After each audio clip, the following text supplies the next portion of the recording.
Boa tarde, pessoal, tudo bem? Sejam todos muito bem-vindos a mais uma live aqui direto da Secretaria Municipal da Saúde de São Paulo. Hoje é sexta-feira, 31 de maio, Dia Mundial Sem Tabaco, data importantíssima que foi criada em 1987 pela Organização Mundial da Saúde, com o intuito justamente de alertar sobre as doenças, sobre as mortes evitáveis relacionadas ao tabagismo. Quem vai nos ajudar aqui explicando um pouco sobre os malefícios do tabaco e as doenças relacionadas ao fumo é a doutora Gisele Sugai. A doutora Gisele trabalha na coordenação do Programa de Controle de Tabagismo da OS Santa Catarina. Para quem não sabe, OS, Organização de Saúde, é uma parceira aqui da nossa secretaria, ajuda na divulgação e no trabalho da saúde pública aqui do município. Doutora Gisele, obrigado por aceitar o nosso convite. Seja muito bem-vinda a essa live. Eu tenho certeza que vai ser bastante útil, porque tem muito interesse sobre esse assunto. Eu que agradeço o convite. Então, doutora, para começar, eu queria falar um pouquinho sobre esse Dia Mundial Sem Tabaco. Nesse ano, a Organização Mundial da Saúde ela escolheu como o tema tabaco e saúde pulmonar. E o intuito é falar justamente sobre o impacto negativo do uso do tabaco e a exposição do fumo, ao fumo passivo, inclusive, o que isso tem de impacto sobre a saúde pulmonar. Para entender um pouco melhor, e acho que é um bom ponto de partida, o que é o tal do fumo passivo? O que tanto se fala do fumo passivo e quais os malefícios dele para a saúde? Então, Renan, o fumo passivo, o fumante passivo, é aquele que está exposto à fumaça do cigarro, embora ele não fume diretamente o produto. Uhum. Ou seja, ele inala todas as substâncias tóxicas do cigarro através da ponta do cigarro, enquanto que o fumante ativo, ele introduz o cigarro na boca. Essa fumaça que sai da ponta do cigarro, e quando ela é inalada por outra pessoa, os malefícios, a intoxicação provocada por essa fumaça é praticamente a mesma da intoxicação provocada pelo cigarro inalado diretamente. A diferença é o tempo de exposição em que a pessoa fica exposta a esses fumantes e o quanto hermético é o ambiente em que ela está. Então, uma das estratégias da OMS, além dessa específica do Dia Mundial Sem Tabaco, que é para lembrar as pessoas dos malefícios do tabagismo, é direcionada exatamente aos fumantes passivos, com essas leis que proíbem que pessoas que fumem em ambientes fechados. Tem uma questão importante que assim, os fumantes passivos, eles têm 30 vezes mais chances de desenvolver doenças tabaco-dependentes em relação aos não fumantes ou aqueles que não têm contato com fumantes. E tem uma outra característica dessa passividade, que é chamada third smoke, que é o fato de que a fumaça do cigarro ela fica impregnada em móveis, em carpetes, em paredes, em utensílios. E essa impregnação ela é muito tóxica para crianças e para animais de estimação, porque eles tocam esses objetos, eles andam, engatinham, eles pegam coisas do chão, eles levam à boca. Esse contato físico das crianças e dos animais de estimação com os objetos e o chão, isso também é um tipo de passividade e de intoxicação. Isso pode estar impregnado em qualquer objeto, em qualquer superfície do local onde houve esse consumo do cigarro. Isso, esse consumo do cigarro. Inclusive, essa lavagem, essa limpeza convencional que a gente faz não é possível, não consegue tirar essas substâncias que são derivadas da combustão do cigarro. Porque o cigarro ele tem cerca de 4.700 substâncias, que é o chamado alcatrão, né?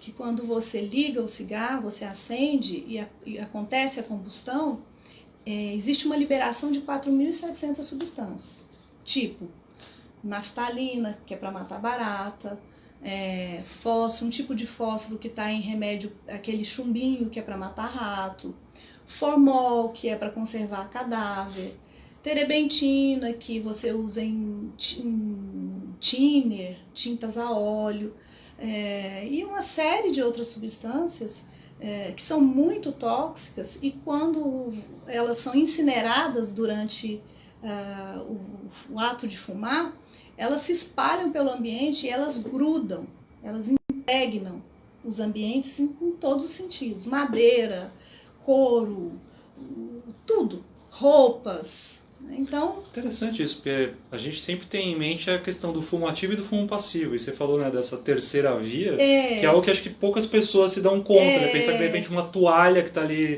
dentro da sua residência. Roupa, né? A sua roupa guardada, sua roupa que é guardada junto com a roupa de um fumante, você também está sendo vítima dessa intoxicação por conta dessa impregnação. E para as crianças cujo sistema imunológico é muito frágil, isso é muito devastador. Porque é uma intoxicação o tempo todo, né? Para a criança que convive com adultos que fumam. Uhum. Ou se você mudar para uma residência de um não fumante. Ou se você fica num hotel e habita um quarto de fumantes. Embora haja uma limpeza, está tudo impregnado. E você está sob risco.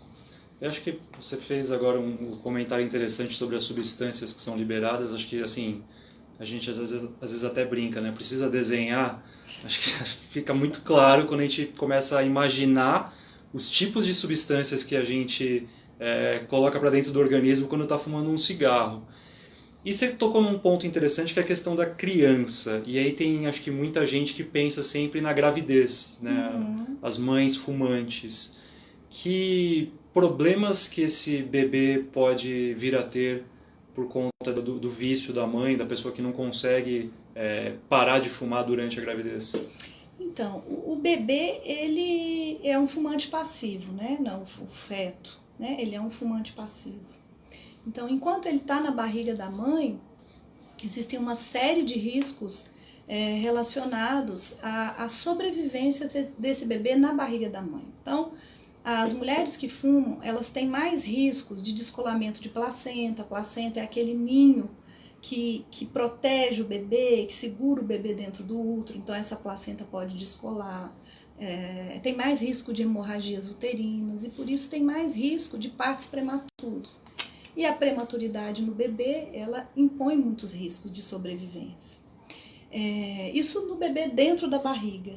Depois que o bebê nasce, ele tende muito grandes ao bebê, a ela mesma por conta do parto, por conta das complicações que advêm da gravidez em si. Elas podem ser hipertensas, né? E a hipertensão é um fator de risco para complicações de gestação. É isso. Então, as mamães que fumam precisam se conscientizar, né? Pensar um pouco mais. Doutora, o pessoal já começou a participar aqui com a gente agradece sempre a participação de vocês. As lives são sempre feitas para tirar essas dúvidas, para esclarecimento. O Ayrton Eduardo já está aqui com a gente, deu uma boa tarde, Ayrton.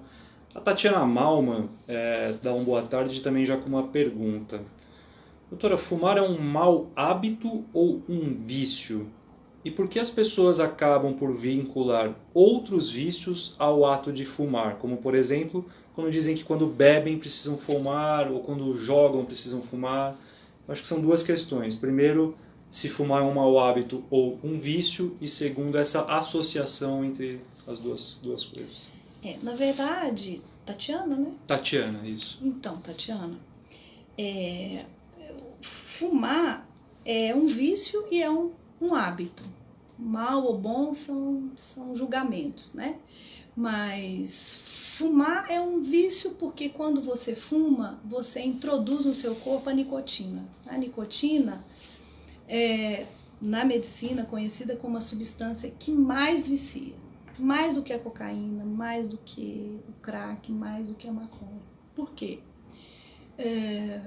Porque não existe nenhuma outra droga em que quando você fuma, 20 a 30 minutos depois você quer fumar de novo. Então, os dependentes graves da nicotina, eles têm essa dependência muito clara por conta dessa necessidade iminente que não acontece com as outras drogas. Então, a capacidade de viciar ou de te tornar dependente químico que a nicotina tem, nenhuma outra droga tem. Então, o cigarro é um vício. Certo. E ele é um hábito, porque ele está associado a um comportamento que você relaciona ao ato de fumar. Esse comportamento, por que você fuma, né? Por que se fuma? O cigarro, ele tem uma parte boa. Qual é a parte boa do cigarro? Ele socializa, ele te dá uma sensação de poder, de prazer, uma ilusória capacidade de enfrentamento das frustrações, dos problemas da vida. Então, ele tem um mecanismo comportamental, é um hábito. E a outra coisa que ela perguntou foi se... Da associação, né? Se a pessoa geralmente toma um cafezinho e aí fuma, ou almoça e aí fala, depois do almoço eu gosto da sensação de fumar. Isso, são os hábitos. Então, na verdade, o que faz uma pessoa fumar? O que faz a pessoa se manter fumando? São 3 nós. O nó da dependência química, que é química da nicotina, que ocupa os seus receptores e te faz ter essa necessidade desesperada de fumar. O nó psíquico, emocional, que são essas relações que você faz com o que a nicotina te traz, quando ela atua no sistema nervoso central, prazer, poder, força. E o nó do hábito, do comportamento e dessas associações. Se você fuma, você precisa tomar um café, ou vice-versa. Se você tem relações sexuais, você fuma. Há pessoas que tomam banho fumando. A pessoa, Jura? Chega nesse nível? Chega a esse nível. Então, pessoas que fumam, tomam banho. Há pessoas que têm sempre um cigarro numa determinada gaveta do trabalho. E todas as vezes que ela abre aquela gaveta, e ela abre com frequência, ela vê o cigarro, ela pega o cigarro e ela desce e vai fumar lá embaixo. Então, o que faz com que as pessoas se mantenham fumando depois que elas começam a fumar são esses 3 nós. Então, Tatiana, tudo que você falou é isso mesmo. Isso a gente pode classificar, grosso modo, como gatilhos? Essa questão, por exemplo, da pessoa estar trabalhando, abre a gaveta e observa o maço de cigarro. Isso funciona como um gatilho para ela se estimular a ir fumar? Sim, porque é uma associação por hábito. Assim como se ela se sente confrontada ou frustrada por uma situação, isso é um gatilho. É uma associação emocional. E é associação química mesmo, como eu te disse. Um grande dependente químico que tem os receptores do sistema nervoso ocupados pela nicotina, 20 a 30 minutos depois que ele acendeu o cigarro, ele acende outro. Vocês podem observar, as pessoas que fumam, elas acendem um, nem terminou aquele, desliga, daqui a pouco acende outro. Por isso que a nicotina é considerada uma das substâncias que mais causam dependência química, essa dependência química severa. Tem até um caso que assim, é curioso, mas ao mesmo tempo é triste, né? Eu trabalhei muito tempo em redação de jornal, né? E quando se podia fumar em ambientes internos, eu sempre escutei essa história de um funcionário de uma redação pela qual eu passei. As pessoas diziam que ele trabalhava com um cigarro na boca e o outro cigarro atrás da orelha. Então ele estava ali trabalhando, a hora que estava terminando esse cigarro da boca, ele já tirava o da orelha, já acendia um cigarro no outro, colocava o cigarro novo na boca, pegava um do maço e colocava na orelha. Isso assim era um ciclo, o dia inteiro de trabalho. Então, acho que aí já é a questão do vício extremo, né? Da pessoa que já não consegue fazer qualquer rotina do seu dia sem estar com um cigarro na boca, né, doutora? É que a dependência química, ela é uma doença, né? E ela é realmente uma doença. Inclusive, o tabagismo é considerado uma pandemia no mundo. Por isso que nós estamos aqui, por isso que se trata tanto desse assunto, por isso que a OMS iniciou esses programas assim, a longo prazo. E então a pessoa que fuma, ela tem uma patologia. Ela tem uma patologia que é química e que é comportamental. E aí os comportamentos são os mais diversos possíveis, as associações são as mais diversas possíveis. Portanto, o tratamento vai trabalhar na contramão disso, que é diluir esses comportamentos, né, ajudar a pessoa a desfazer esses comportamentos e ajudá-la a lidar com a abstinência quando ela para de fumar e fica sem essa nicotina. E o tabagismo, ele além de provocar doenças, ele tem uma interferência na sustentabilidade do mundo que é muito grande. Assim, porque o tabagismo ele aumenta os absenteísmos no trabalho, ele diminui a produtividade das pessoas. Os agricultores, produtores do tabaco, eles têm muitas doenças.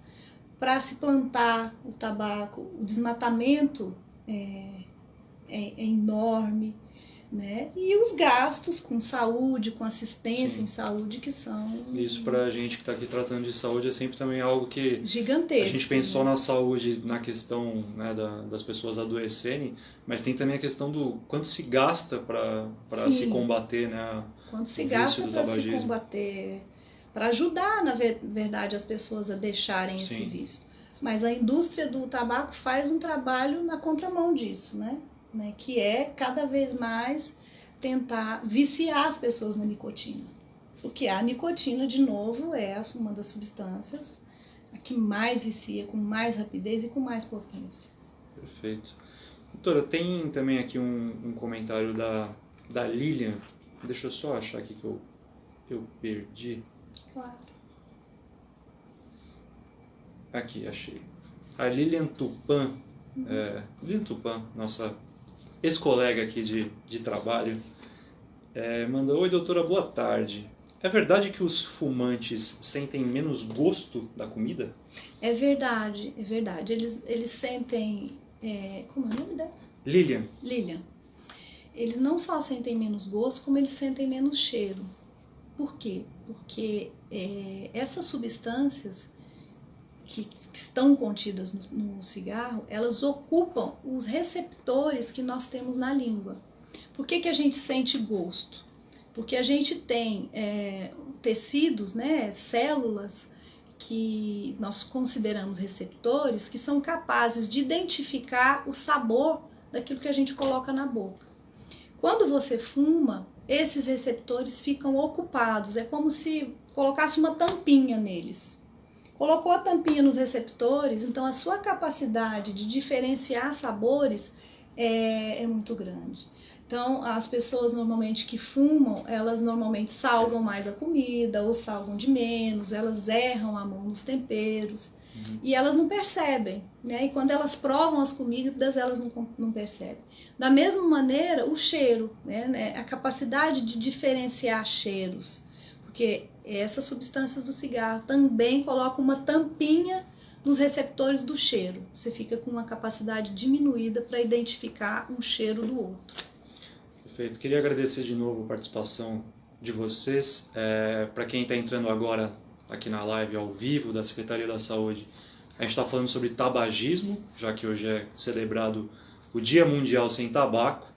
E quem está aqui batendo um papo com a gente e tirando as dúvidas de vocês é a doutora Gisele Sugai. Ela já trabalha há alguns anos na coordenação do Programa de Controle de Tabagismo da OS Santa Catarina. A OS é uma organização de saúde parceira aqui da gente. Doutora, tem uma questão, e aqui eu trago até um dado que eu estava pesquisando antes de a gente entrar no programa ao vivo, que segundo o Instituto Nacional do Câncer, que é um órgão ligado ao Ministério da Saúde, o tabaco fumado em qualquer uma de suas formas é responsável por até 90% de todos os cânceres de pulmão. E assim, os dados são alarmantes. As campanhas que são feitas, elas são cada vez mais diretas no sentido de mostrar sem rodeios para as pessoas, né, os malefícios que o tabagismo provoca. Por que mesmo se diante desses dados, diante dessa propaganda que é feita agora contra o cigarro, por que ainda as pessoas procuram tanto o cigarro? Por que ainda é um dos maiores problemas que a gente tem na saúde pública? Olha, Renan, porque assim, primeiro que estatisticamente, as pessoas começam a fumar antes dos 19, 20 anos. Então, o primeiro cigarro é colocado na boca na adolescência. E as pessoas decidem, tomam decisões na vida, elas não verificam estatísticas. As estatísticas, elas não estão, embora tantas campanhas, elas não são acessíveis a todos. E a gente lê aquilo que a gente quer, a gente se informa naquilo que a gente quer, né? E o adolescente, né, considerando que estatisticamente você começa a fumar sempre, em geral, abaixo dos 20 anos, ele está numa fase de vulnerabilidade. Vulnerabilidade no sentido de que está num processo de formação de identidade. E nesse processo de formação de identidade, as investidas da mídia, as propagandas a favor do tabaco, embora menores, elas existem. Os grupos sociais que essas pessoas convivem, os exemplos que você tem dentro do domicílio, tudo isso influenciam na sua decisão. E o cigarro, como eu disse, ele tem um papel, aspas, positivo, porque fumando você consegue se inserir em alguns grupos, você consegue ser aceito. O cigarro, para muitas pessoas, dá uma sensação de poder, de prazer. Para os adolescentes é uma sensação de que eu sou mais velho, né? Eu tenho uma capacidade além do que a minha natural. Já é uma caracterização assim de, eu já sou adulto, já estou adulto, fazendo algo que... Já tenho força, já sei lidar com as situações da vida e por isso que eu fumo. Uhum. Então, quando você começa a fumar, né, numa tenra idade, essas estatísticas, essas questões, elas são minimizadas, né? E ninguém decide parar de fumar de verdade. Ninguém decide começar a fumar ou parar de fumar por conta de estatística. Existe uma questão de decisões pessoais, de experiências de cada um, que determinam a decisão de começar e que determinam a decisão de parar. Eu não vejo que essas estatísticas elas estejam à frente de outras questões que são muito pessoais. Por exemplo, para parar de fumar, por que as pessoas resolvem procurar os programas de controle de tabagismo? Ou porque elas adoecem, ou porque alguém da família delas adoeceu, ou porque elas tiveram algum evento na vida muito dramático, ou porque elas decidem adotar uma religião e a religião não permite, ou porque elas têm um relacionamento amoroso ou familiar em que a relação está se deteriorando por causa do tabagismo. Então, as decisões, elas estão pautadas nisso. E elas sabem, óbvio, que o tabagismo dá câncer, que mata, que infarta, que tem derrame. Tudo isso sabe, mas o que movimenta a decisão são questões muito particulares de cada um. Perfeito. Foi isso que eu observei nesses muitos anos, assim, trabalhando diretamente com aqueles que queriam parar de fumar. Então, as estatísticas são apenas um detalhe. Legal. A Cristiane Balbis também está aqui com a gente, pergunta se cigarro afeta a imunidade. O cigarro afeta a imunidade, sim. Existe uma retroalimentação, né? A imunidade baixa permite o aparecimento de doenças e o cigarro diminui a imunidade, especialmente do sistema respiratório, porque essa fuligem, essas 4.700 substâncias que o fumante inala, essas substâncias elas vão entrando dentro da nossa árvore respiratória, que é uma árvore mesmo, né? Ela vai se ramificando até chegar lá na pontinha, e lá tem um saquinho que é o alvéolo. Toda essa trajetória está cheio de células protetoras. E à medida que essa fumaça entra, ele vai destruindo tudo, vai varrendo tudo. E vai tornando o sistema respiratório muito suscetível a doenças. Então, o tabagismo realmente ele é muito devastador. Tão devastador que as três doenças que mais matam no mundo. Primeiro são as doenças cardiovasculares isquêmicas, que são os infartos. Depois, os AVCs, né, os acidentes vasculares encefálicos, que são os derrames. E depois as doenças respiratórias, inflamatórias respiratórias, que são os enfisemas. Essas 3 doenças são as que mais matam. O fator de risco predominante é o tabagismo, que tem interferência no sistema imunológico, sim. Bacana. A Lívia Mota, ela não manda pergunta, mas ela manda um parabéns. Parabéns à doutora Gisele Sugai pela explicação clara e profissionalismo. Achei super importante a informação sobre a impregnação de roupas e objetos. Eu também, Lívia, eu confesso que eu nunca tinha parado para pensar nessa questão de tudo que a gente está tocando dentro de um objeto, dentro de um local que tem uma pessoa fumante, está impregnado, tem essas substâncias nocivas. Muito bacana mesmo essa informação que a doutora trouxe. O Henrique Lazzarini faz uma pergunta que acho que eu até já vou depois jogar também no nosso momento mitos e verdades aqui. Eu vou antecipar um pouquinho porque é interessante, porque muita gente acaba fazendo uso. Cigarro de palha faz menos mal do que o cigarro comum industrializado? Quais as diferenças dos malefícios? Não, todos os cigarros, eles igualmente, inclusive os eletrônicos, os de cravos, todos, eles são muito maléficos. O que os diferencia são a proporcionalidade de substâncias. Mas o cigarro de palha, cujo conteúdo é o fumo, né, ele tem tabaco, né, e ele tem nicotina. Né? Então, de novo, a nicotina ela é a substância que mais vicia, mais do que crack, mais do que cocaína, mais do que tudo. E os elementos que vêm junto com esse fumo, né, eles são potencialmente cancerígenos, são potencialmente causadores de doenças cardiovasculares, de doenças pulmonares. Então, de verdade, se você inala qualquer coisa, você está sob risco. Embora existam muitas afirmações na contramão disso, tentando minimizar um ou outro, esse pode mais do que esse, porque esse prejudica mais ou prejudica menos. E as pesquisas hoje não comprovam essas coisas.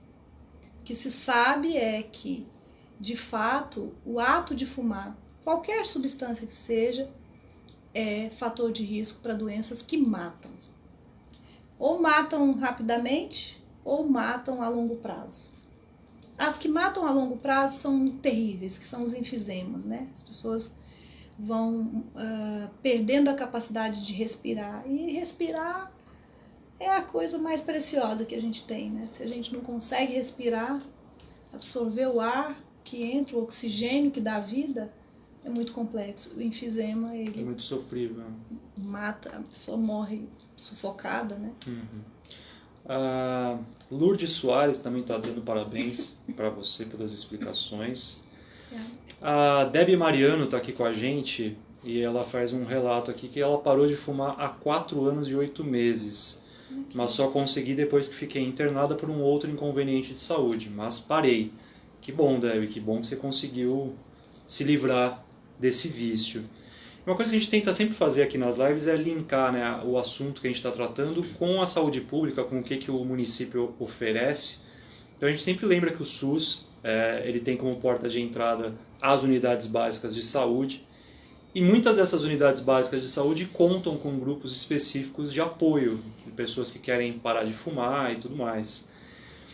E a doutora Gisele, como eu falei, ela trabalha para uma organização parceira nossa, que é a OS Santa Catarina. Eu queria que ela falasse um pouco, né, dessa experiência que você tem na saúde pública e explicasse um pouco como é que funcionam esses grupos de apoio. Eu até estava conversando com a doutora também antes de a gente entrar no ar. Quando eu penso, né, em grupo de apoio a fumante, me vem a ideia de né, dos alcoólicos anônimos, de grupos desse tipo. E a doutora Gisele estava explicando que é um pouco diferente. Então, queria que você compartilhasse com os nossos internautas essa explicação que você deu para mim de como que funciona esse trabalho, citando, claro, o teu dia a dia ali na OS. Olha, eu acho esse projeto incrível. É um dos grandes projetos do Ministério da Saúde, em parceria com as secretarias do Estado, secretarias do município, que eu realmente tenho bastante apreço por esse projeto, porque ele é um projeto que é um projeto de prevenção e de cura ao mesmo tempo, capaz de mudar indicadores. E qual é o indicador que a gente quer mudar? A gente quer que as pessoas morram mais tarde e que morram melhor. E se elas deixam de fumar, é isso que vai acontecer. Então, desde 2002, existe um projeto dessas parcerias, ministérios e secretarias, de instituir o Programa Nacional de Controle do Tabagismo. O Programa Nacional de Controle do Tabagismo, ele é desenvolvido em grande parte das unidades básicas de saúde do município de São Paulo, e ele é um programa muito bem estruturado. Ele é muito bem estruturado do ponto de vista técnico, científico e de aporte de insumos. Ele é um programa que tem começo, meio e fim, e a proposta dele é ajudar a pessoa que quer parar de fumar de duas formas. Primeiro, que parar de fumar é uma mudança de comportamento, como a gente falou. E para mudar comportamento é preciso que nós tenhamos recursos emocionais, atitudinais, para que a gente consiga. Então, parte do programa é desenvolvido utilizando técnicas de terapia cognitivo-comportamental, que é uma técnica específica em psicologia. E a outra parte é utilizando medicações. E as medicações, elas servem para ajudar a pessoa que parou de fumar a lidar com sintomas de abstinência. O que faz uma pessoa tentar parar de fumar e voltar a fumar, tentar parar e voltar a fumar? São os sintomas de abstinência, que são terríveis. Que a pessoa tem sintomas físicos, emocionais. Primeiro, que ela se sente abandonada pelo parceiro que dava prazer, que ajudava ela a enfrentar os problemas. Segundo, que ela tem sudorese, ela tem dor no peito, ela acha que ela vai morrer, ela passa mal, ela treme, sintomas de abstinência. Então, a medicação, ela ajuda a pessoa que parou de fumar a lidar com a abstinência. A medicação não faz ninguém parar de fumar. Tá. Existe essa diferença que é preciso que fique claro. Depois que eu paro de fumar, que eu decidi, né, que eu tomei essa atitude, a medicação me ajuda a ficar sem fumar. E a terapia, as técnicas de terapia cognitivo-comportamental me dão recursos emocionais para manter minha decisão. Porque o sucesso de parar de fumar não está no profissional que te ajuda, não está na unidade básica de saúde, não está no ministério, não está no remédio, não está na terapia. Está na sua decisão. E para manter essa decisão, o programa te dá esses recursos. Eu, pessoalmente, executei esse trabalho diretamente com pacientes durante muitos anos, né? E por conta disso, adquiri esse apreço pelo projeto, que é um projeto eficaz, de resultado, que é acessível às populações de classe C, D, né? E que vocês, né, aqueles que decidem que querem parar de fumar, procurem suas unidades de saúde espalhadas pelo município de São Paulo e procurem os grupos que fazem o Programa de Controle Nacional do Tabagismo. E acho que isso é mais, acho que o recado que fica mais importante disso que a doutora falou é isso. Você tem caminhos que vão te ajudar a parar, você tem grupos de apoio, você tem medicação, você tem tratamento, mas a decisão principal está aqui dentro, está em você querer parar de fato. Isso, é uma decisão, né? Não existe programa, não existe orientação, não existe estatística, não existe remédio, não existe nada maior do que a própria decisão. Uma vez que você decide, mesmo que essa decisão seja frágil, né? O programa te ajuda a mantê-la. O programa te ajuda a pensar sobre ela. O programa te ajuda a te dar recursos para lidar com situações que vão te impulsionar a continuar fumando. Mas o primeiro passo é a decisão. Nada é maior do que a decisão. Com certeza. A gente está chegando já na parte final da nossa live, antes tem só mais um relato aqui que a Lisete Araújo faz. Ela diz: meu pai está com câncer de pulmão por causa do cigarro. Ele fumou durante 40 anos, hoje ele tem 72, está fazendo quimioterapia e aí a família toda sofre. A gente deseja recuperação para o seu pai, que dê tudo certo nesse tratamento, mas é isso que a doutora falou. Esse vício a longo prazo ele não passa impune. Ele sempre vai deixar, infelizmente, alguma sequela. Então vamos fazer nosso momento mitos e verdades. E sobre cigarro, o que não falta são mitos e verdades, né? A gente ouve, principalmente em redes sociais, sempre tem algum especialista para... Um comentário: os piores mitos são os lançados pela indústria do tabaco. Do tabaco. Esses são os piores mitos e os que são mais comprados pelas pessoas. Eu vou fazer o seguinte, eu vou fazer aqui a afirmação, né, do que se diz por aí, e a doutora diz se é mito ou se é verdade e explica por quê. E o primeiro que eu tinha anotado aqui, acho que bate muito com aquela questão que o Henrique Lazzarini tinha falado sobre cigarro de palha, e até a doutora citou rapidamente, eu quero reforçar. Cigarro de cravo é uma opção mais natural. Mito ou verdade, doutora? É mito. O cigarro de cravo é um cigarro que é idealizado, que é da indústria da Indonésia, que é um cigarro que tem um sabor de cravo, né? Mas é um cigarro que tem nicotina e que tem alcatrão. Então, o fato dele ter o sabor de cravo, acho que é Keterek, que eu acho que chama esse cigarro de cravo, né? Porque o cheiro dele é muito agradável, né? E ele, como as campanhas contra o cigarro hoje são muito grandes, existem muita gente que tem uma aversão aos fumantes. Aqueles que fumam cigarro de cravo, pelo menos não tem o cheiro desagradável da fumaça de cigarro. Uhum. Só que ele está fumando um cigarro tão nocivo quanto qualquer outro. Não é mais leve, não sei, mais natural. Mais natural. Não tem nada a ver de natural. É só um aroma, mas o resto que faz mal tá ali. E você tinha falado também sobre o cigarro eletrônico. E eu particularmente, assim, até observando no dia a dia, eu tenho visto muita gente fazer uso de cigarro eletrônico, coisa que não era tão comum aqui no Brasil, e você tem visto em ambientes, em bares, em locais onde as pessoas socializam, utilizar o cigarro eletrônico. O que o cigarro eletrônico tem que pode ajudar, de repente, porque muita gente usa o cigarro eletrônico para iniciar esse momento de parar. Fala, não, primeiro eu vou usar um cigarro eletrônico e depois eu paro. Ele de fato ajuda nesse processo para quem quer parar. E queria que você falasse também sobre os malefícios dele, enfim. Muita gente diz que, e aí também entra nesse mitos e verdades, mas o cigarro eletrônico não tem as substâncias nocivas, é só a vaporização ali do líquido, né, da essência. A gente acredita naquilo que a gente quiser, né?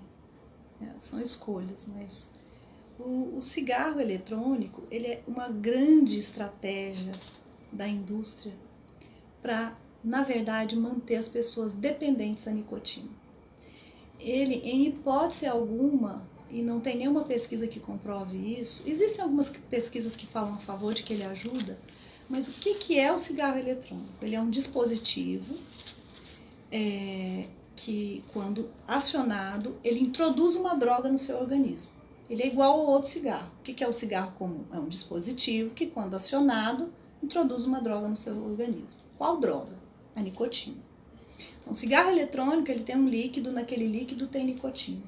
E naquele líquido tem uma série de substâncias que ainda não se sabe quais são essas substâncias.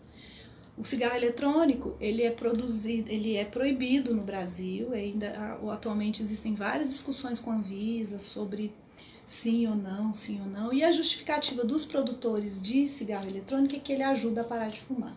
A contramão disso é, como que ele ajuda a parar de fumar se ele tem nicotina e a nicotina é o que vicia? Mas ele não tem o alcatrão. O alcatrão são as 4.700 substâncias lá que causam as doenças. Sim, realmente ele não tem o alcatrão. Mas ele tem outras substâncias que ainda não se sabe quais são e que certamente são tóxicas. Só que a pessoa que usa o cigarro eletrônico com o objetivo de deixar o cigarro comum, invariavelmente, por conta da manutenção da dependência, ela voltará a utilizar o cigarro comum, mais hora, menos hora. Né? Ou ela pode substituir. Ela, assim, eternamente. Ela vai ficar fumando cigarro eletrônico eternamente. E ela vai ter os malefícios da nicotina no organismo. Ela continuará sendo um dependente químico. A grande questão do tabagista, ele é um dependente químico. Então, ela continuará sendo um dependente químico. E as indústrias, para você ter uma ideia rapidamente, a maior indústria produtora de cigarro eletrônico nos Estados Unidos, que é a Juul Lab, ela produz 1/3 dos cigarros eletrônicos dos Estados Unidos são produzidos por ela. E a Antral, que produz o Marlboro e esses outros cigarros aí, ela comprou a Juul. E qual é o interesse da Juul em vender para uma empresa que estimula o uso de nicotina e a outra cuja bandeira é que ela ajuda você a parar? Não tem muito sentido. Uma quer vender, a outra quer evitar. É que quando ela passou para as mãos eu esqueço o nome da empresa, acho que é Antral, ela adquiriu os pontos de venda. Então, em todos os lugares que tem o cigarro, também tem o cigarro eletrônico. Ou seja, na verdade, todas essas propostas que vêm das indústrias, elas são muito perigosas, porque elas não têm interesse em cuidar da nossa saúde. Mas as propostas que vêm do Ministério da Saúde, da Organização Mundial da Saúde, das secretarias de saúde, das unidades de saúde, elas estão preocupadas conosco. E se você quer usar a nicotina para parar de fumar, né, porque você fuma o cigarro com nicotina e fuma o eletrônico com nicotina, procure o programa de cessação do tabagismo na sua unidade de saúde. Lá você terá, se for indicado para você, os adesivos de nicotina. Também é nicotina. Só que uma nicotina numa dose mais baixa, num processo de dessensibilização, não é ad eterno, amém, ficar usando adesivo para o resto da vida. Tem um jeito de fazer. Tem todo um protocolo. Tem um protocolo a seguir. Então, o cigarro eletrônico, gente, é enganação. Como o narguilé, como todas essas outras propostas que vêm para ajudar as pessoas a pararem de fumar, mas elas não ajudam, elas aumentam o vício. Maravilha. Uma outra questão, doutora, que a gente costuma acompanhar bastante. Quem já está com câncer não deve parar de fumar, porque vai retirar um prazer da sua vida. Eu acho que essa não precisa nem... Acho que tá na cara que não cola isso, né? Quer dizer... Olha, eu acho que assim... Eu pessoalmente, né? A gente não pode ser autoritário com relação às pessoas. A gente fala de decisões, né? E eu acho que todo mundo tem o direito de decidir, inclusive por fumar, consciente estando dos riscos, como tantas coisas na vida. Um paciente que está com câncer, se ele, por este motivo que você mencionou, fuma há 40 anos, me dá prazer, eu fico mais tranquilo, decide que mesmo estando com uma doença fatal, ele quer continuar a fumar, ele tem o direito, né? Não somos nós, muito menos eu que vou dizer. O que eu pessoalmente diria a ele é que, ok, o senhor pode continuar, apenas pondero que, em continuando, os efeitos da quimioterapia, as reações adversas com a quimioterapia, caso o senhor esteja fazendo, serão menores. A quimioterapia vai surtir menos efeito no tratamento. Então, o seu tratamento vai ficar a desejar. E a outra coisa é que fumando, você está mais sujeito a infecções do trato respiratório, onde você está com câncer, possivelmente. Então, você está muito mais vulnerável a complicações do próprio câncer, outras complicações, do que se você deixar de fumar. Eu acho que é por aí. Eu acho que o nosso papel, é informar as pessoas, é ajudá-las a repensarem os motivos pelos quais elas fumam, é dar recursos a elas.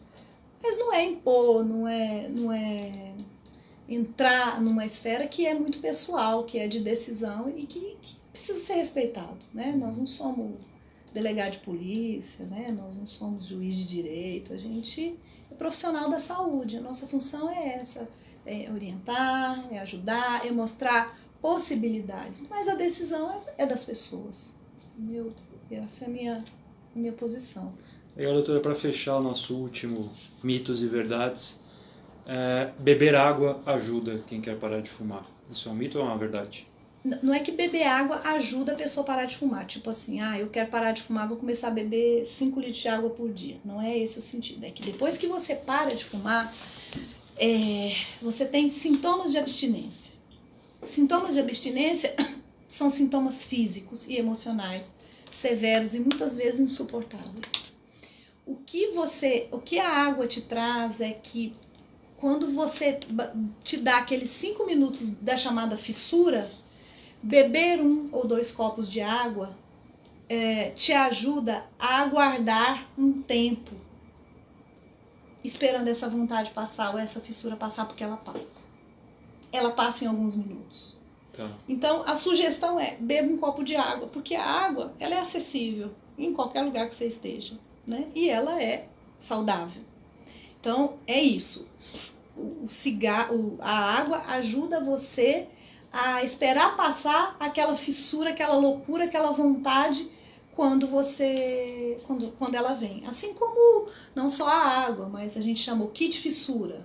Você mastigar alguma coisa, né? Você faz um kit, leva para o seu trabalho, um pedaço de cenourinha picada, umas amêndoas, um chiclete, uma balinha, a água, né? São recursos para você lidar com sintomas de abstinência. Só para encerrar, porque fiquei agora curioso, você citou que a fissura passa depois de um tempo.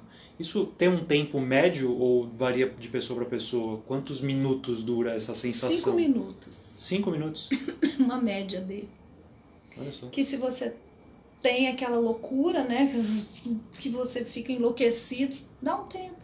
Espera. Mas o que vai fazer você dar esse tempo? A decisão. Por isso que a decisão de parar de fumar, e toda decisão, ela está pautada em motivos que são só seus. Quando ela está estruturada, você espera, você bebe a água. Agora, todas as pessoas, isso é estatístico, que pararam de fumar, elas tiveram pelo menos 3 a 4 tentativas. Então, não desanima. É assim mesmo. É um projeto, é uma empreitada complexa. É um investimento. É um investimento a médio e longo prazo em você, naquilo que você pretende para sua vida. E não se desanime, né? As pessoas falam, eu tentei, não consegui. Tá, nós estamos falando de mudança de comportamento. Tantos comportamentos que a gente tem que mudar, você não muda de um dia para o outro. É assim mesmo. Mas as unidades de saúde estão aí para ajudar a todos que queiram, que decidam, ou que estão com a decisão meio-meio. Pode ir com a decisão meio-meio também, não precisa estar decidido, não. Pode estar meio-meio. Vai ser devidamente orientado. Né? Que a gente ajuda a firmar essa decisão. Maravilha. Gente, a gente está encerrando aqui mais uma live. Muito bacana o assunto, e aqui eu faço um elogio pessoal para a doutora Gisele. Achei extremamente didática, extremamente clara, e acho que passou todos os recados sobre esse tema. E a gente sempre lembra também que quem não pôde assistir ao vivo esse conteúdo, ele fica disponível na nossa página do Facebook, depois é só ir lá, clica, assiste, compartilha esse conteúdo, marca aquele teu amigo que quer parar de fumar e não consegue. Acho que o que a doutora deixou aqui é um documento muito importante sobre esse tema. Doutora, muito obrigado mais uma vez por ter vindo aqui participar com a gente. Foi muito bacana esse bate-papo. Eu que agradeço o convite e, de novo, reforço.